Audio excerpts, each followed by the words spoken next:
Regis Prograis versus Danielito Zorrilla.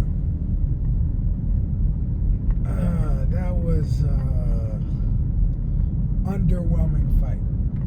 I want to say it was a bad fight because it was very how do I say technical. It was you could really see why there's like first of all weight classes. Secondly, they give you the reach, like they give you the numbers, the stats, give you the reach advantage, the height, and you can really see in that fight where it makes a huge difference. Regis Prograis being the shorter guy had a hard time, closing the distance. He was supposed to, close in that gap, get in there and punch us. He's the shorter guy. But it was hard for him because Zorrilla had good footwork. Some people would call it good footwork. Some people would call it running away. He got on his bike, pedaled backwards. But he was pop-shotting him. Every now and then he would stop. And as Prograis is coming in, because he stopped, Prograis is thinking, yo, this is my chance to come in because he stopped. Now, as soon as he stops and Prograis comes in, pop shot him. Real quick. 1, 2, 1, 2, 3. Prograis managed to kind of get in there and rough him up a little bit. Body shots and all this. So he, brought up his punch count. But it was still a very hard fight. And for all those of you that are saying that he lost the fight, you don't know boxing. They're the same people that are saying that Teofimo lost to Sandor Martin. And it was the same situation. You got a boxer that is not in there to box you.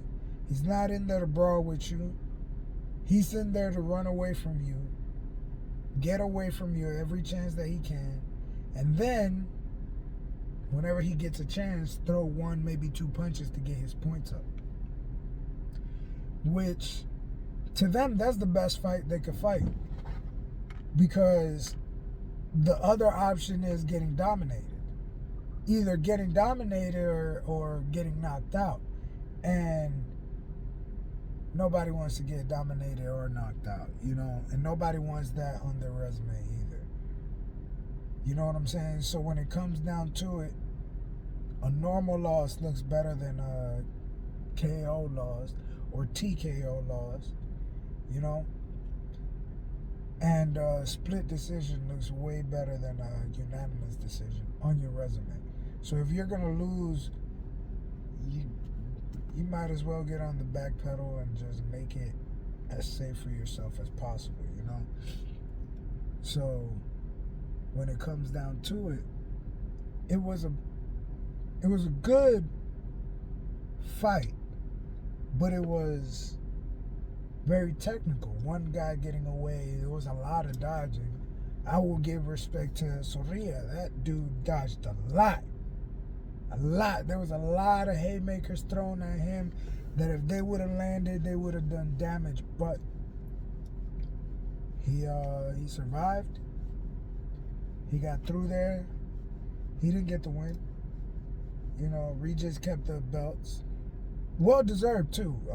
Regis did enough to win. I wouldn't say a huge win, but he did enough to keep the belts. Because he was the aggressor the whole night. He was chasing him around, and every chance he got, he punched him. The Zorrilla, he was just running away. Great footwork. It worked for you. You got punched way less, but it didn't win you the fight. That's where you gotta realize as a fighter, if you gonna fight this out or you gonna run away the whole fight, you're still not gonna win because you're not doing enough to win. You're not being aggressive. You're on your back foot and you throw a punch every 30 seconds at one, while there's other guys is throwing way more punches than you, landing probably a little bit more than you because he's throwing way more punches than you. And that's why I say Regis won that fight. Well deserved.